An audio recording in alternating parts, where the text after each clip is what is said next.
like a musical culture here that's kind of been waiting for something to come along to kind of show it off. You have like Paris, London, all these huge cities, and you have like Salem, Oregon, you know.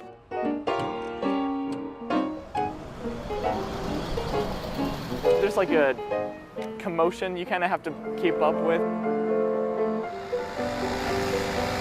Here, yeah, you have people going about their business, you know, doing work and jobs and stuff, so.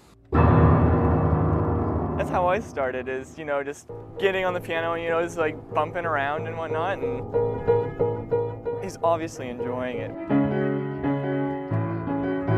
There are people out there that are like insanely talented and you would never know it because you just never give them the time of day. And then this gives them the chance to, you know, sit down and be heard. With all 11 locations, you get almost completely different stories. You get all of these pedestrians coming through, and whether or not they're wanting music, they're kind of getting it.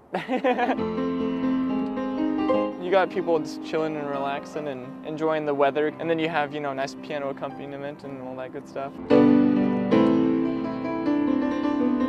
You just bring together like a community of musicians or people who like music. Somebody to lean on. It's renewed my interest in playing music, for sure.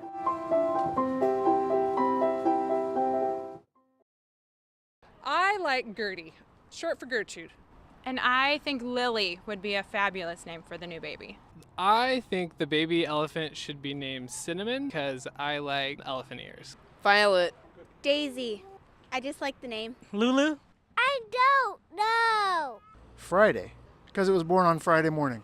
Mimi. She looks like a Mabel. So being Australian, I'd like to call the new elephant G'day.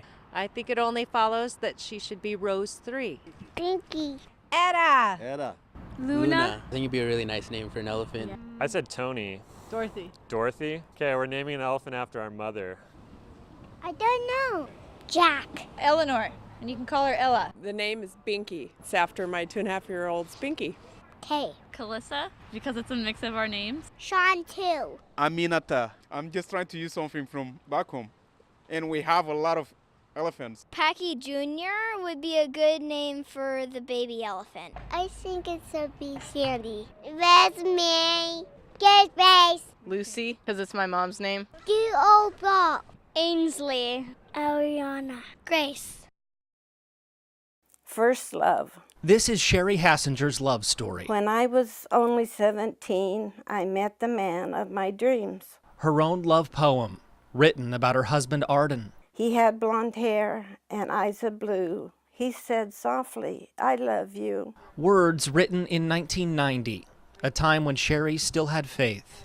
Now, 25 years later, I still sit and wait, hoping my sweetheart will come through my front gate.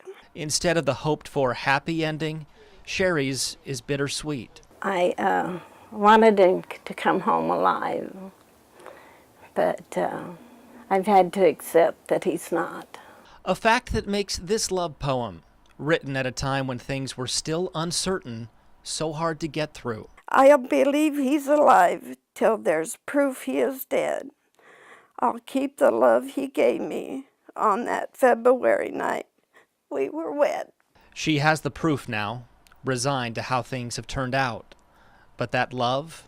I see the man or the person that treated me better than anybody in my whole life. It stays with her. Lincoln Graves, K2 News. I would probably want like iPad 3. Julia might focus on Walmart's iPad 2 deal at 10 p.m. on Thanksgiving night. It's $399 plus a $75 Walmart gift card. But should she pester her parents to stand in line that night and get that deal? Not necessarily. Pitcher has a long rap sheet, and police were already looking for him in connection to a more bizarre crime. We're told Pitcher was released from the Lynn County Jail just after 1 o'clock on Friday morning. The Albany Police Department building is just to the left, the Oregon and American flags flapping above it. Police say Pitcher walked from the jail across the parking lot directly to this flagpole. They say surveillance video shows him shimmying up the pole, taking the flags, and then leaving. He's pumped about the next game. But in tomorrow's game against Estacada, Brandon and other players face a challenge. Some pretty bad damage to their immaculate field, caused when a van crashed through the fence early one morning, drove onto the field, and tore up the grass. What is the latest where you are right now? Well, I can show you, Brian, what it looks like on the ground level here. I mean, this is yet another one of the streets in Turner that has been turned into a river. At this point, 200 people forced out of their homes, still others holding out, nervously watching these waters rise and trying to figure out when or if they should give up their home and leave. At this corner in Turner, it's a frantic fight against the elements. I've lived in Turner for a long time and I've never seen anything like this. Where Kim Shudo's weighing her options. I'm scared, but I don't know what to do. Where across the street, mistakes, even in big trucks, mean big headaches. It's a tough decision to make, to leave your house, to abandon it. Yeah, it is. I see sun at least, I hope. And where others have already been forced to abandon hope. They had to drag the neighbor lady out because she didn't want to leave. She had a life jacket on and she didn't want to leave. In the center of town, even the fire station's swamped. Inmates are helping fill sandbags at Mill Creek. Now a beast of a river is challenging even the staunchest of holdouts. It's swallowing up backyards. So is that your mom's bird bath that's floating in the middle of the street there? Yeah, it's gone. We'll see it in Salem. 3 generations live on this side of Ash Street. This one my dad built, and this one my great-grandpa built. The one his brother escaped at 6:30 this morning. So when you woke up, the water was already ankle deep? Inside your house? Inside the house. Mother Nature. Dana's thinking hard about their cat. Also not able to rescue the cat when she was underneath, and she's very, very old. To me, there's nothing worse than water, because there's nothing you can do about it. You just got to watch it go, and that's it. Right. Just, you can wish in one hand and see what happens in the other one, but I guarantee I know which one's going to come up worse. A guarantee Kim Shudo's hoping against as she watches and waits. Just getting higher and higher, so I just pray it'll be okay.